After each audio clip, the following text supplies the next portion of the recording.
Hello, हाय, नमस्कार. शब्दस्पर्श चॅनलवरती स्वागत आहे आपले. तर आपण ऐकत आहो दरवाजा कायमचा बंद, पार्ट 3. तर घर पाहायला आलेल्या नव्या कुटुंबात एक मुलगी असते, अन्वी. अन्वी ही काही साधी मुलगी नसते. तिला लहानपणापासून आरशात सावल्या दिसतात. ती घरात येताच थांबते आणि म्हणते, आई, इथे आधीच कोणीतरी राहतं. आई म्हणाली, काय हे तुझं उगीचंच नेहमीचं असतं. नाही आई, मी खरं सांगते आहे, इथे कोणीतरी आधीच राहतं. आईने तिच्या गोष्टीकडे काही लक्ष दिलं नाही. चल, इतकं सुंदर घर नाही मिळणार परत, ही आतमध्ये. अन्वी फार बेचैन होती. तिला काही कळत नव्हतं, काहीतरी आहे, काय आहे इथे. ती घरात आरसा शोधायला लागली, कारण की तिला आरशात सावल्या दिसतात आधीपासनं.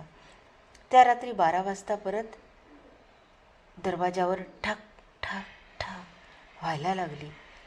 मात्र अन्वी ही काही घाबरली नाही. अन्वी ही उठली आणि अन्वीने दरवाजा उघडला. बाहेर कोणीच नव्हतं. ती शांतपणे म्हणाली, हां, मला माहिती आहे तुम्ही इथे का अडकलात. सांगाल का मला? मग आरशात सायली आणि इतर सावल्या तिला दिसू लागल्या. अन्वी अजिबात घाबरली नाही. अन्वी त्यांच्याशी बोलू लागली.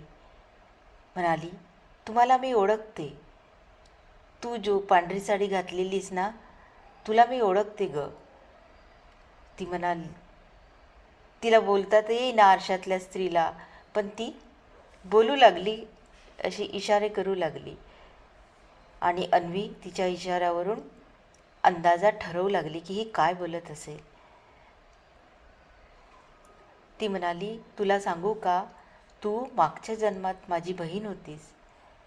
सावली रडायला लागली. तिला फार वाईट वाटू लागलं. ती म्हणाली, तू इथे का अडकली आहे, सांगशील का? संपूर्ण सांग. ती म्हणाली, हो, मला बदला घ्यायचा आहे त्या माणसाचा, ज्याने मला इथे कैद केलं. तू मला मदत करशील का? तू जर मला मदत केली तर मी मुक्त होईल आणि मग मी कुणालाही माझ्यासारखं इथे दरवाज्यात अडकवून ठेवणार नाही. ती म्हणाली, पण तुला असं नको करायला होतं सायली. आणि त्या मुलाला का बरं तू असं अडकवून ठेवलं, मारलंस? ती म्हणाली, नाही, अजून मी त्यांना मारलं नाही, त्यांना उपाशी ठेवलं. जशी मी उपाशी तळपत तळपत मेली, तसंच मी यांना पण मरू देईल. अगं, पण त्यांनी काय केलं तुझं?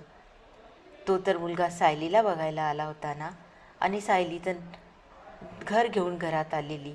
तिला का बरं असं तू चढलं? कारण ते घाबरले होते. त्यांनी दार उघडलं नाही माझ्याकरिता. बरं बरं, शांत होतो. आणि मग अन्वी म्हणाली, थांबून जा, उद्या मी तुम्हाला परत भेटते. उद्या तू ये मला भेटायला. आणि त्या सावल्या शांत झाल्या. आरसा बंद झाला. आरशातल्या सावल्या दिसेनाशा झाल्या. आणि मग अन्वी झोपली त्या रात्री. दुसऱ्या दिवशी पहाटे फार उशिरा उठली. आई म्हणाली, काय झालं अन्वी, इतका उशीर कसा तुला उठायला? ती म्हणाली, काही नाही ग आई, आज मी घरची सर्व कामं करणार. तुला बाहेर जायचं होतं ना, तू जाऊन ये. मी सगळं बघते घरातलं. नवीन घरासाठी आईला खरेदी करायची होती, पण अन्वी आली नाही. आई म्हणाली, कशी ग तू? मला एकटीलाच पाठवते. बरं ठीक आहे, मी जाते. आणि तिची आई बाजारात निघून गेली. अन्वीने आपली पूर्ण तयारी केली, कारण तिला त्या सावल्या बोलवायच्या होत्या.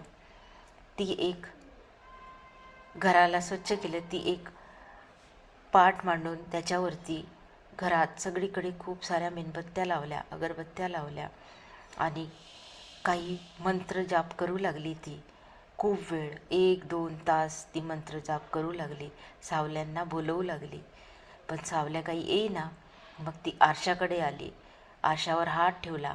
हात ठेवताच आरसा तडाक तडकला आणि सावल्या बोलू लागल्या, काय गणवी, काय गणवी. ती म्हणाली, किती वेळची मी तुम्हाला बोलवते आहे. तुम्हाला यायला हवं ना, माझ्याशी बोलायला हवं ना. मी तुला मुक्त करणार आहे ना. तू सांग, काय घडलं तुला, मी तुला मुक्त करेल. मग ती पांढऱ्या साडीतील बाई तिच्याशी बोलू लागली. ती म्हणाली, तुला आठवत नसेल, मला एका माणसाने शाळेतून किडनॅप केलं होतं. शाळेत ती टीचर होती. आणि इथे कोंबलं होतं आणि तो पैशाच्या मागणीकरिता माझ्या बाबांना पैसे मागत होता. बाबांनी त्याला पैसे देण्याचे कबूल केले आणि त्याला पैसे पण दिले. पण तो परत येताना पोलीस त्याचा पाठलाग करू लागले आणि तो इथे न येता मला बाहेरून लॉक लावून तो नाहीसा झाला आणि त्यांनी तो पुढे पोलिसांना सापडला नाही. पळत राहिला, मस्त पैशांनी मजा करत राहिला आणि मी इथे भुके वाचून पाण्या वाचून मी तडफत राहिली, दरवाजा ठोठवत राहिली, पण कुणीही दार उघडलं नाही. इथे लोक नसतात का? सगळे जायचे, दरवाजाकडे बघायचे, पण दार कुणी उघडलं नाही आणि माझे प्राण गेले. मला त्या माणसाशी बदला घ्यायचा आहे, तू मदत करशील ना? अन्वी म्हणाली, हो, मी तुला मदत करेल, मी तुला मुक्त करेल. मग इथे इतकं पाणी पाणी कसं? ती म्हणाली, हे पाणी नाही आहे, हे माझे अश्रू आहेत, 20 वर्षात जमा झालेले माझे अश्रू. आताही तो माणूस जिवंत आहे, मजा मारतो आहे आणि मी इथे ह्या दरवाज्यात अडकलेली आहे. तन्वी म्हणाली, थांब, तू घाई करू नकोस, मी तुला मुक्त करेल. आता तू त्या दोघांना मुक्त कर, त्यांना कोंबून ठेवू नको. ती म्हणाली, खरं बोलतेस तू? कसा विश्वास करायचा? मला सगळ्यांनी फसवलं आहे, मी तुझ्यावर विश्वास करू? अन्वी म्हणाली, हो, का नाही, मी तुझी मदत करायला आले आहे. मी तुला न्याय पण मिळवून देईल आणि तुझी मदत पण करील. तू त्या दोघांना सोड. ती म्हणाली, हो, आधी तू मला सोड. आणि मग खूप जोरात वारा येऊ लागला. खिडक्या अशा धाड धाड आपटू लागल्या. दरवाजा जोर जोरात हलू लागला.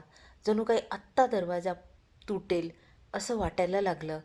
आणि ते वातावरण, इतका वारा त्या रूममध्ये आला, कुठून आला, कसा आला, काही कळेना. अन्वीसुद्धा आश्चर्यात पडली, हे काय होत आहे? ती म्हणाली, तू करते आहेस का हे सगळं? तू करते आहेस का? ती पांढरी साडीवाली म्हणाली, हो, मी करते आहे. मला तू साधी समजू नकोस, तुलासुद्धा मी मारू शकते. अन्वी म्हणाली, अगं, पण मी तुझी मदत करते आहे, तू मला का बरं मारतेस? मी तुला सगळं न्याय मिळवून देणार. सोड तू त्या दोघांना. आपणास ही कथा कशी वाटली तर नक्की कळवा. हा अर्धा भाग आहे, पुढचा भाग बघूया. तर हा भाग बघण्याकरिता तुम्ही आम्हाला लाईक करा, सबस्क्राईब करायला विसरू नका. धन्यवाद.